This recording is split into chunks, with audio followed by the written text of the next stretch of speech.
There we go. Yo, thank you Yo, for yo. joining Forge for this interview. This is gonna be super dope. I mean, just overall, I just wanted to talk with you because I feel like we briefly talked earlier, but I feel like there's a lot of people that are going through this phase of kind of like, hey, you know what? I'm gonna give up with dancing, or I'm gonna stop dancing. So it always sparks my interest when I hear people wanting to like move into another phase in their life, because there's a lot of people that are going through stuff, and I think this might help some people to understand, you know, their position and gain some insight into yours as well, like what's causing you to want to move past this right now in your life. But yeah, thank you for joining. I truly appreciate. So I will present myself for people who don't know me. I'm Forge. Absolutely. I'm the creator of Future Spirit. I'm dancing hip hop, popping, crump, and house.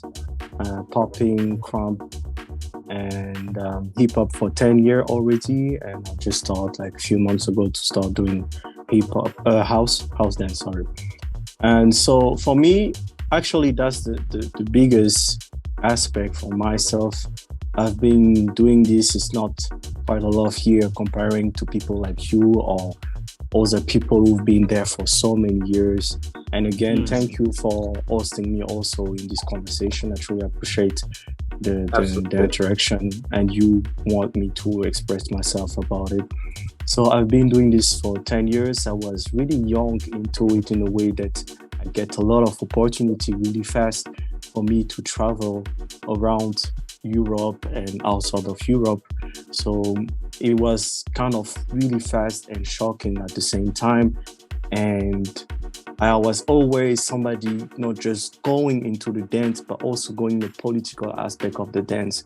And maybe that was also the thing that drive me into some situation kind of a little bit, I would say, complicated, because you're facing a reality that you don't expect at the first place, because you come in the house of hip hop with the idea of being all connected, but you realize with experiences in the game precisely that it's a political aspect and not everybody driving the same positivity, I would say, in general. So I have to face some situation, and it make me a little bit close at some point into my dance. I could not feel so comfortable and good to express myself in front of people, and that was really hard for me to escape from that. And it was a really big point. Sorry, so you were mentioning about the political aspects of the dance. Can you explain like what exactly was, like, just an example? It doesn't have to be specific, because I know how it is. Yeah. So just something that like we can kind of understand from like a broader perspective. Yeah. I think when I say dance, I would more relate it more to battle, because if it's just dance itself, it's just the expression of it, right? But when it's come to battle, there is a lot of things happen. For example, an example about something that I've been seeing, when you have a name and when you don't have a name in the dance scene, how people look you in the perspective of your freestyle. And for my side, when I get into the point to get a name, people come with a lot of expectation. And that this thing put a lot of pressure, because I was feeling like I have to always improve more and show something more to get to a certain point of celebration to what I'm doing. That was the aspect from outside. Even if I didn't want it to be touched by that, but just because of my name and my presence, and because I get a little influence to people always look at me like, what you gonna do, you know? And that was this aspect that was driving me personally. And for people in general. For me, it was more into the point of, for example, if there is a student wanted to go to a battle, he need the approbation from his teacher to go there or there. This is something that I've been experiencing a lot here in France, and that was something that I was really shocked about, is because for me, we were supposed to, in the idea that I get at the first part, we were supposed to make our own experiences. And I see a lot of people getting really into the aspect that they could not do anything without the approbation of somebody. And that was like, from the freedom that I was spreading through my dance, seeing that make me feel a little bit frustrated. Man, so I completely understand where you're coming from, 100%. And I will share with you a little bit of my story, a little bit of my history. So when I first started dancing, I came from a place called Riverside, California. And I was doing house dancing. This was a long time ago. Yeah, so I started off doing house. I was going to house clubs and parties and, but then I saw this guy, his name's Johnny Five. He's a popper, really dope popper. And he was like, I was like, yo, I want to learn how to do popping. He was like, yeah, I'm going to introduce you to Bob and Andre and Tableau and all these people, Bob and Andre, and he's doing like animation and like robot and stuff like that. So my first time seeing someone live dancing was actually animation and robot. That was my first time seeing a live dancer do popping, right? So once I got deeper into the world, then I started to hear exactly what you're saying about the politics. Started hearing about like, oh, that's not real popping. That's this. Popping. That's animation. That's this. That's that. So then when I started to learn popping, because I live so far away and because a lot of the resources to learn are always overseas, everybody from the electric boogaloos and all the poppers were always traveling. It was rare that you would see them in LA. So I had to learn how to dance popping from watching videos and trying to learn from my teacher Tableau, but he has limited understanding about boogaloo and the political side of what popping is, right? So I started to enter a lot of battles. Every battle I would lose. And I would lose because of the same reason, because I wasn't doing popping, right? Okay. So, and not just me.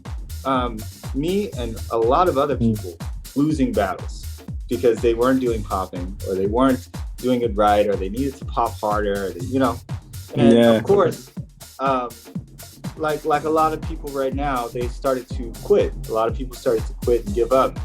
I'm a very stubborn person when it comes to what I believe in. So if I believe in something, I can be very stubborn. I'm also a Gemini, so sometimes Geminis are pretty stubborn. So what I did was I told myself, I was like, okay, if I'm not doing popping in the correct way, I'm going to find a way how to do it where it has to be accepted no matter what. And I'm going to keep entering these battles. I'm going to keep losing, but I'm going to keep turning heads. I'm going to keep making sure that people see it for what it is, for the art that I'm trying to put out, for the message that I want to tell people, right? And then as the years started to go by, there was a bit of acceptance amongst, the different styles that are connected with politics, like for example, Electric Boogaloo started to respect me a lot more. And it's because I started to take more of time to understand the dance on that side and understand why it's done that way, what, the history of it.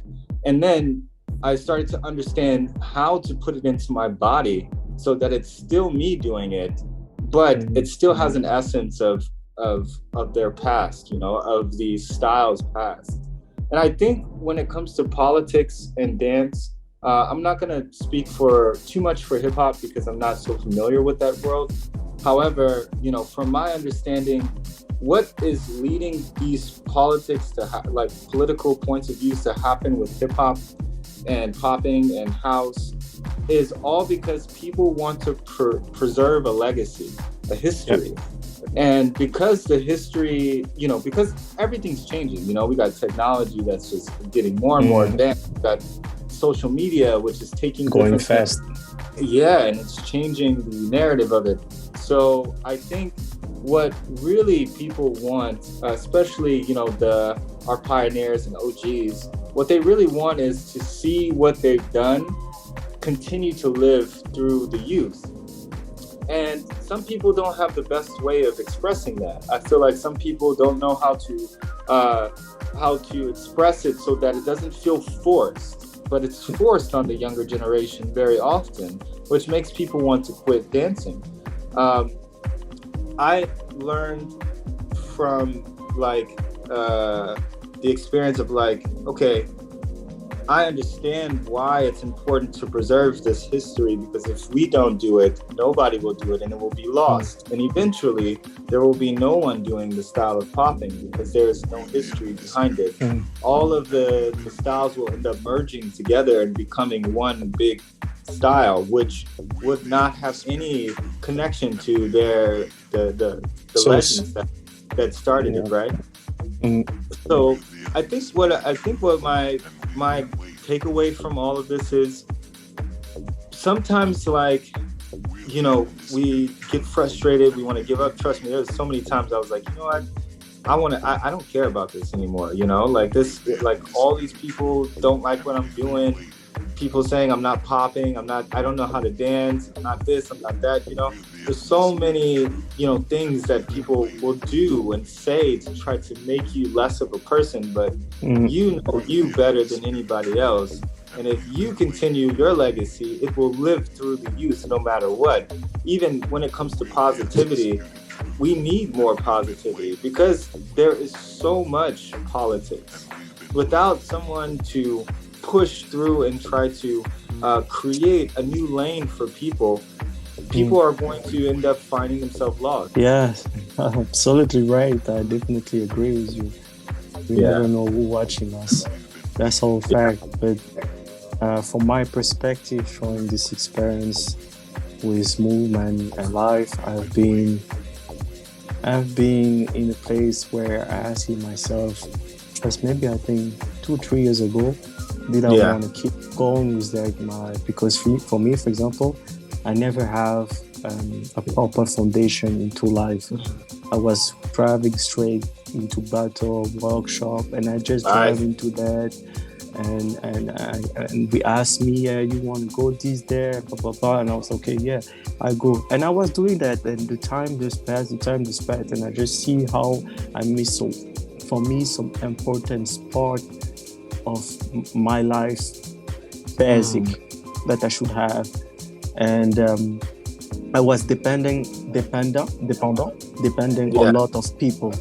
And for me, that's as I say, I didn't want it to become a professional dancer at the first place from my side. And that's the crazy story, because people see me practicing every day. I'm practicing every day, all the time.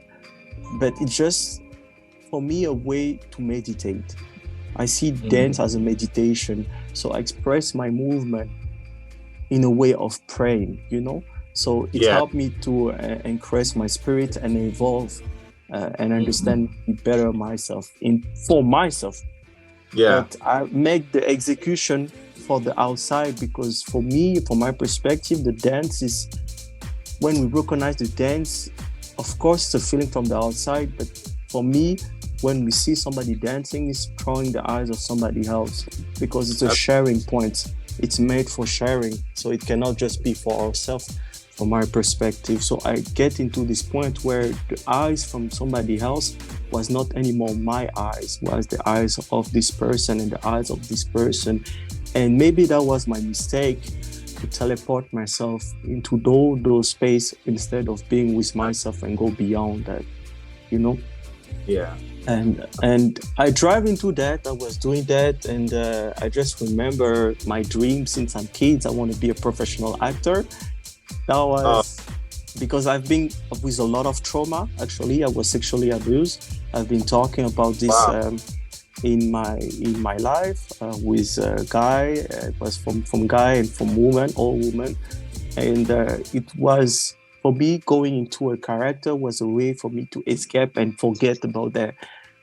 So that's why every time when I was going in school, I was going there to make people laughing, to make some character and forget about all the stuff that I've been I understand. and it's crazy because dance come as a way as an answer, Mm. and I come into dance, I drive into dance, but that was not the dance and the music driving, but that was more the movement for me. I see a Wow. guy doing waving. I was like, how we can interpret a movement from nature. That was for Wow. me, the thing was absolutely insane. Like how? And I wanted to learn that. And after I learned, and I just keep going with, and I think for my feeling, it's just the universe tell me that it's the right moment to switch to something new. But I will keep dancing for myself. I will keep being there for people around me, but I will not be as I was before, being in The battles. the battle. I want maybe to express more. Maybe I need time to get some pause and doing something different, because maybe it's a little bit chaotic inside of me, and I I try to make, and conversation with people help me maybe to find little bit more center and make the thing more precise. Absolutely. Yo, I completely understand what you're saying, and yeah, the battles suffer from a couple of issues. One of the biggest issues is that there is, the politics, but there's also it's under the same type of judging format that it's been for like the past decade. So Yeah. it's kind of like hard to like find your freedom within the battle setting without going through some politics. However, a part of the battles, what I'm learning is it's a game. I remember I was in China and someone was like, "Hey, are you gonna go to the game today?" And I was like, "What game?" They're like, "Oh, the popping competition." And it sparked in my head. I was like, "Oh, this is how they see it, as a game." Because in a game, you have a set amount of rules. You have certain perks, certain things you can and can't do. So for them, this is a game, and being free within your movement takes discipline as well. You're much aware of that, and it takes focus. I feel like we are spiritual beings living a human experience, right? And when I dance, that's exactly what's happening.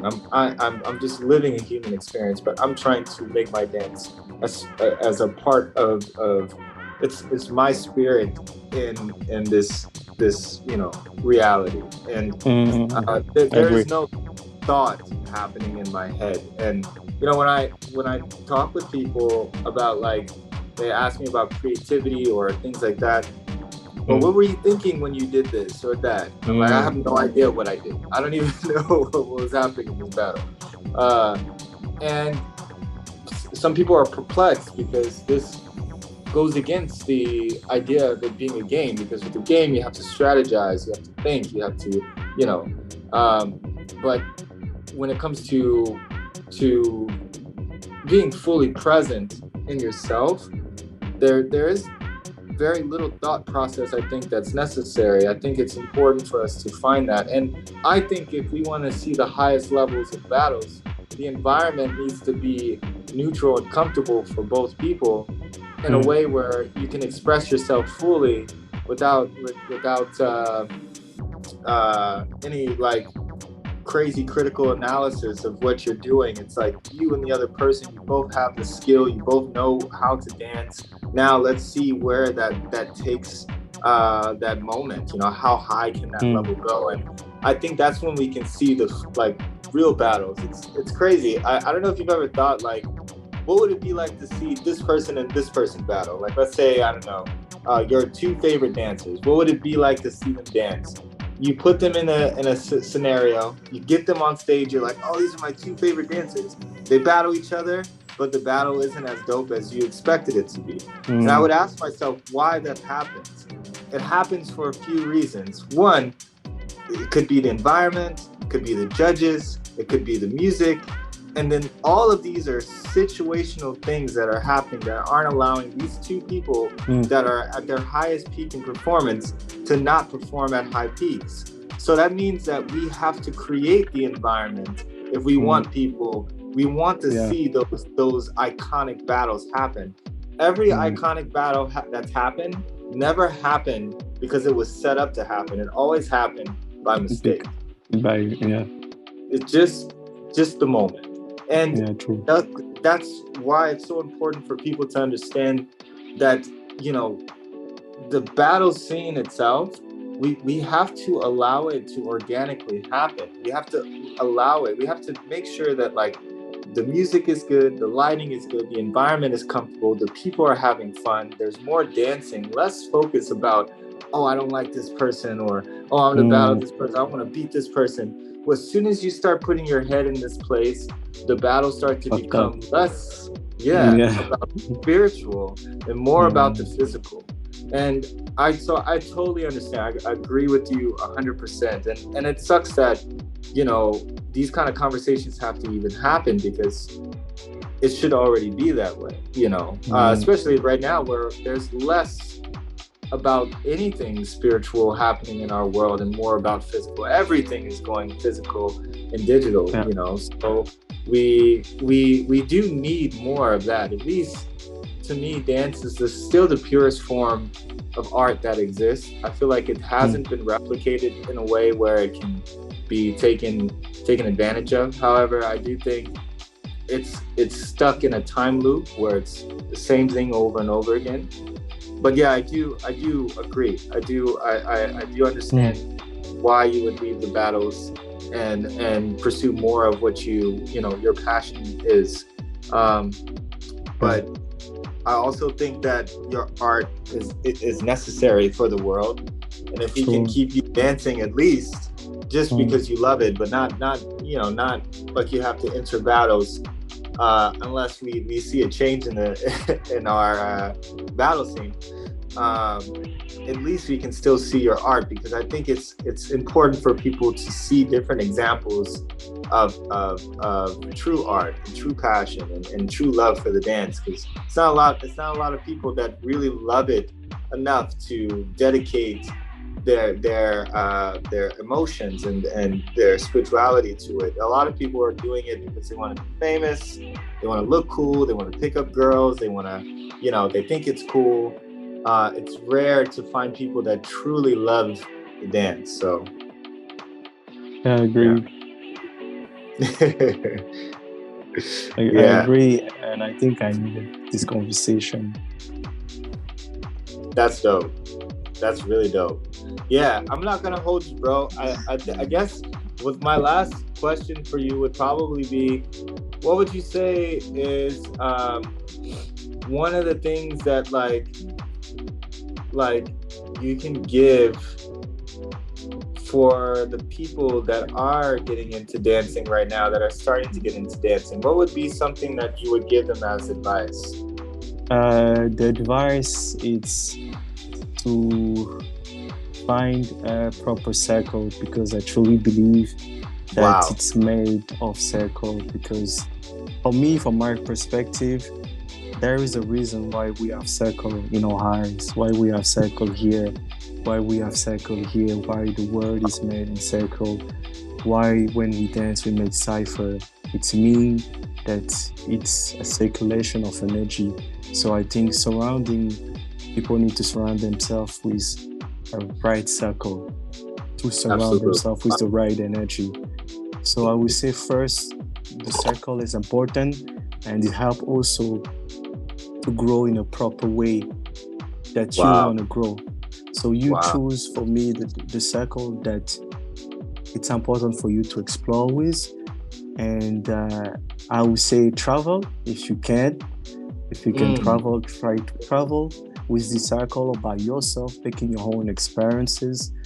And yeah, I would say that to understand from my side, the importance of the first foundation for me is the body. Understand your two arms, your two legs, your head before understanding the foundation that you're gonna learn from another body. Because the foundation anyway that you're gonna learn gonna be from another body. By understanding your first foundation, you will be able, for me, to understand better the foundation that you're going to increase to your body, and you will be able to become more yourself. Wow. So Dang, can absolutely. Dude, I totally agree, man. That's beautiful. It's good to hear that from you also, because I don't hear that very often. So that's really, really dope. Thank you, Ford, so much for. I appreciate. It's an honor. Yeah. For me. Wow. Thank you very much, Slimboogie. Yeah, bro. Factstory. If you're not familiar with Forge, the link will be in the description. Go ahead and check him out, his Instagram. But we'll throw all your links down there. Right. Thank you again, Much bro. love. Peace.